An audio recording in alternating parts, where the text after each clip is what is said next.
So animal testing. So what exactly is it? Well, the history of cancer research has been the history of curing cancers in all life, especially in the mouse. We could have cured all types of cancer in the mouse for decades, but we simply cannot discover what will work in a human being. This is a direct quote from Dr. Richard Kusser, who once was the head doctor for the National Cancer Institute. So they basically do all the cancer research in the United States.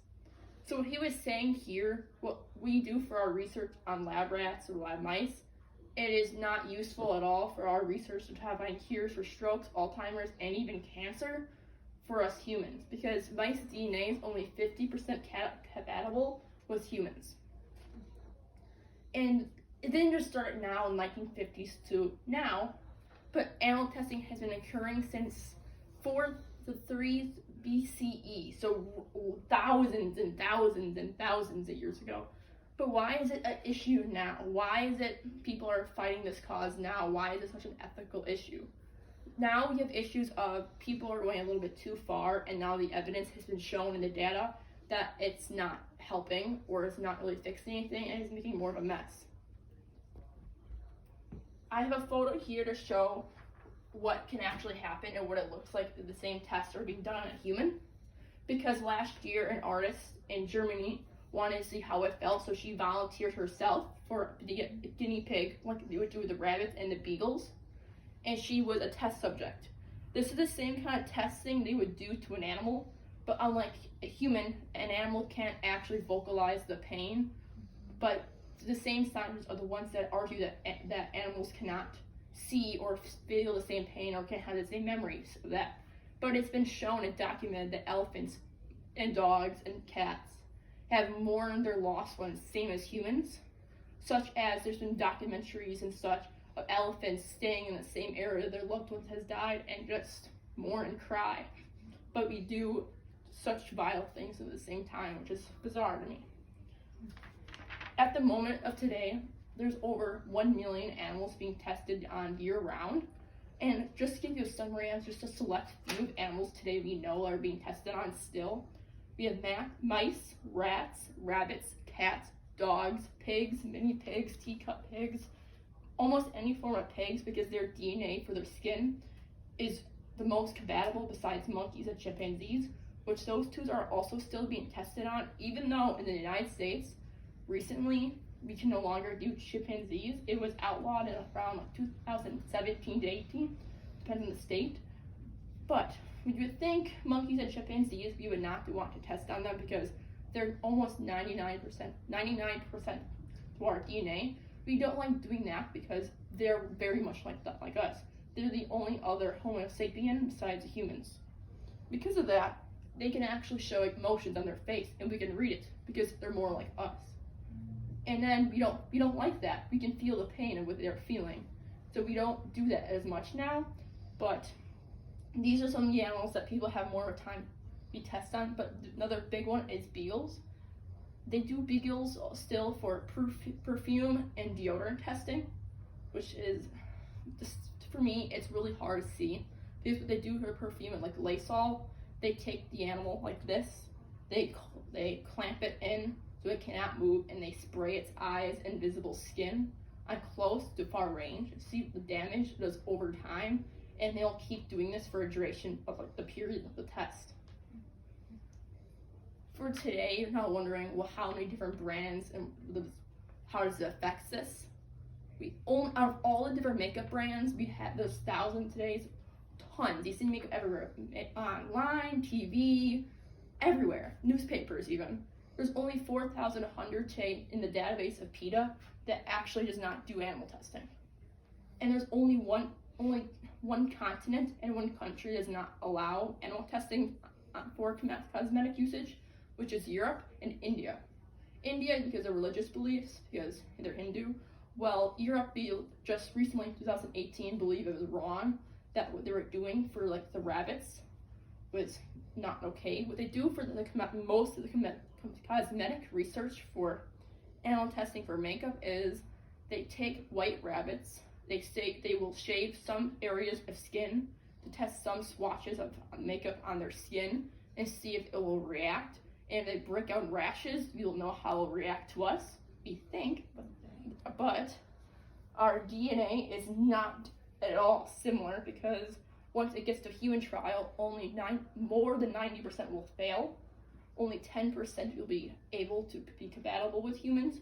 By that time, we're not looking how wasteful that is, because even then, only 10% of that is even close to us, and we're not also looking at how close it will work, how an individual will react, because this is just an individual reaction, not just a whole group.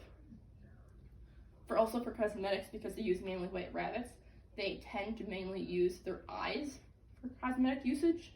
So they take the rabbit, they clamp it or hold it, and they spray it into its eyes over and over and over until the animal is dead, or until it cannot handle the pain anymore, and then they euthanize it or they get rid of the animal.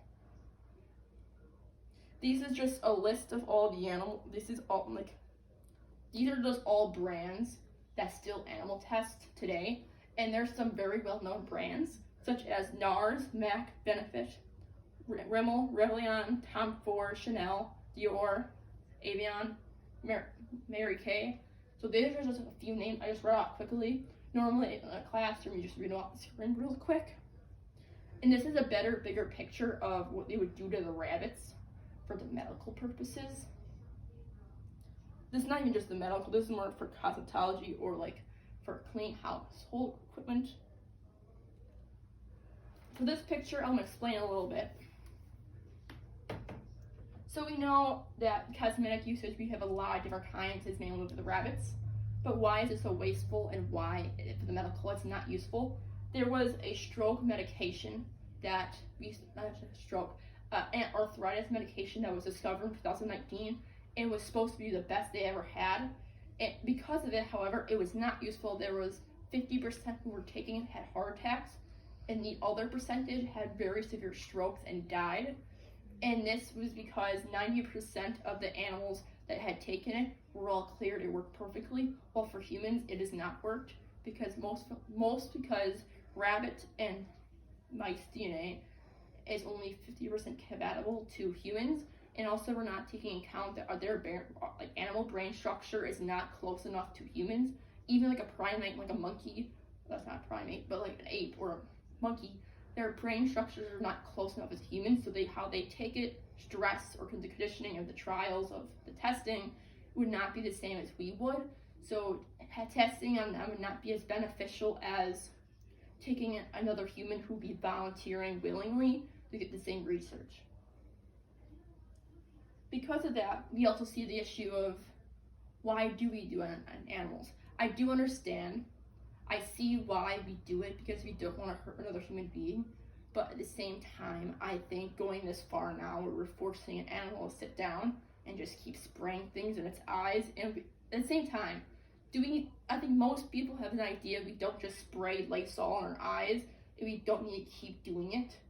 I think that's a bit extreme, or for cosmetology, we don't need to be testing on animals. I think we can find other resources, or you start using prisoners. That was another idea that Harvard and other doctorates been suggesting, where they would offer prisoners a way to get out of prisons or on death row, and offer them ways to be test subjects instead of dying in prison, which is another idea people are coming up with now to stop animal testing. But another positive note to leave on this kind of dark subject about animals being injured is from 2019 and 18, the federal government had made a new law that if you would decide to go adopt an animal who was being tested on all its life, you can. There are still over 5,000 beagles being tested on per year, and almost 2,000 are now being taken out of permission of being tested, and you can adopt them. You can just look it up online, how to adopt a tested on beagle. You'll find tons. Same with what kind of makeups you want to use or other products. You can also look up PETA again, or just use animalrights.org. You can find all the different products you can use of not being harming an animal. And beagles are not the only ones that be tested on much. Greyhounds and whippets are too, because they're the universal blood type for other animals. So there's a lot of different animals now you can also adopt who need homes, who have severe PTSD now, who just want a chance at life. Hope this helps you picking the products you want to buy, it would keep your mind more open about how the animals are treated, how we do things. Grandma, Grandpa, me. How long was it?